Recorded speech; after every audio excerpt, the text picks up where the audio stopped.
نحمده ونصلي ونسلم على رسوله الكريم وعلى آله وصحبه أجمعين. السلام علیکم ورحمۃ اللہ وبرکاتہ. جملہ ناظرین، آج کے ولاگ میں چند چیزیں ہم ڈسکس کریں. دعوت اسلامی میں ایک اہم شخصیت مولانا اسد اطہاری مدنی صاحب، جو کہ پہلے فیضان مدینہ عالمی مرکز کراچی میں امام ہوتے تھے. کچھ وجوہات معاملات ہمیں نہیں پتہ کیا ہیں، تو یہ دعوت اسلامی سے دور ہو گئے تھے اور دعوت اسلامی سے الگ اپنی نعت خوانی کی محافل میں جایا کرتے تھے اور سلسلہ چلا رہے تھے. مگر اب دوبارہ پھر یہ دعوت اسلامی کے باقاعدہ نگران بن گئے اور ترقی میں آ گئے. اور کل، شاید کل کی بات، انہوں نے امیر اہل سنت کے سامنے اپنی وہ مشہور منقبت پڑھی: مرشدی تارا سیدی تارا، کہہ دو مرشد چل مدینہ، کہہ دو مرشد چل مدینہ. تو پہلے یہ پڑھتے تھے اور انہی کی زبان سے زیادہ انہی کی آواز سے یہ سنی جاتی تھی. اور جب انہوں نے دوبارہ اب دعوت اسلامی میں انٹر ہونے کے بعد پڑھی ہے تو اسلامی بھائیوں پر امیر علیہ سنت کے سامنے انہوں نے پڑھی. حضرت صاحب موجود تھے تو مریدین پر رقت طاری ہوئی اور بہت سے، اکثر بلکہ زاروں قطار رو پڑے. اور امیر علیہ سنت دعوت دامت برکاتہ اللہ علیہ کو جب کہا جا رہا تھا کہہ دو مرشد چل مدینہ، تو ان الفاظ پر مریدین ہاتھ باندھے رو رہے تھے. اللہ پاک نے حضرت صاحب میں یہ روحانیت رکھی، برکت رکھی ہے. آپ کو دیکھ کر، آپ کو سن کر بندے پہ رقت طاری ہوتی ہے، اللہ تعالیٰ کی یاد آتی ہے. اور یہی ولی اللہ کی نشانی ہوتی ہے کہ اسے دیکھیں تو اللہ یاد آ جائے. تو آپ کو دیکھ کر اللہ کی یاد آتی ہے. آپ کے سامنے بہت سے لوگ توبہ کرتے ہیں گناہوں سے، بہت سے لوگ انہوں نے آپ کی زیارت کر کے، آپ کی باتیں سن کے، آپ کے اخلاق سے متاثر ہو کر کلمہ پڑھا ہے. کتنی بڑی آپ ہستی ہیں. اللہ تبارک و تعالیٰ کا سایہ ہمارے سروں پر قادر قائم رکھے. محترم بھائیو، پارا چنار جو کہ شاید کے پی کا ایک علاقہ ہے، اس میں ابھی جو تازہ معلومات ہیں اس حساب سے وہاں پر فرقہ واریت کو ہوا دی گئی اور فرقہ وارانہ معاملات ہیں.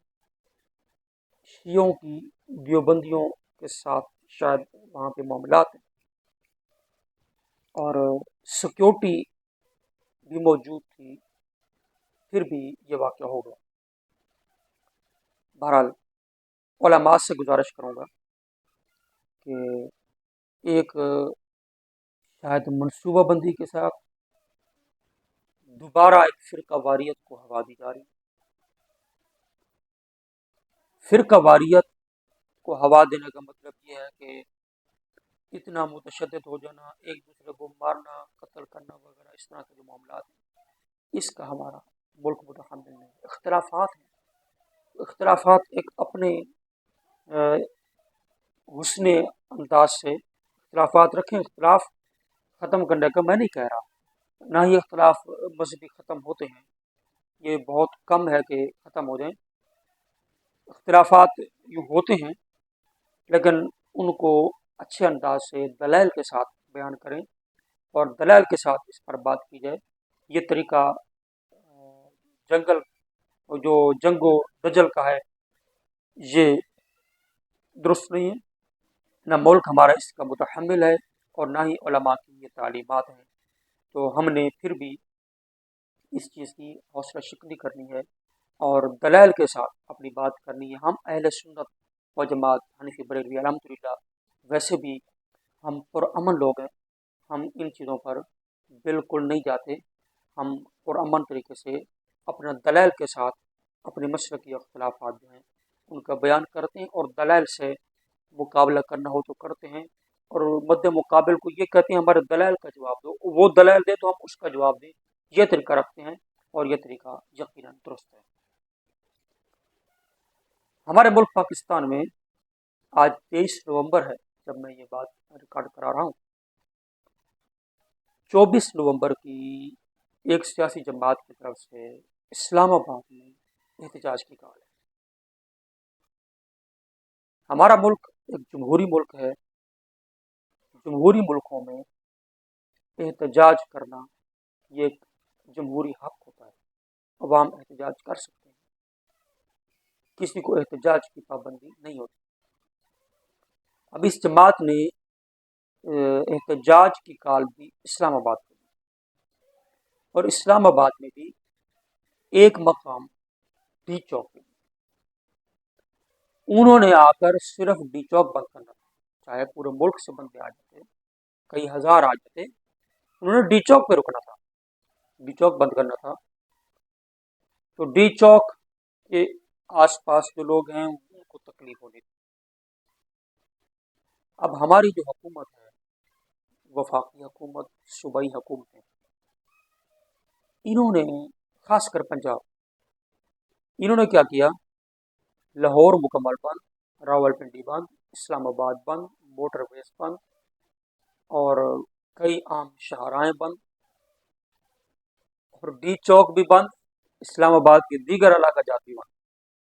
میں کسی سیاسی جماعت کی طرفداری نہیں کر رہا، میں ایک رونا رو رہا ہوں اپنے ملک کے حالات کا۔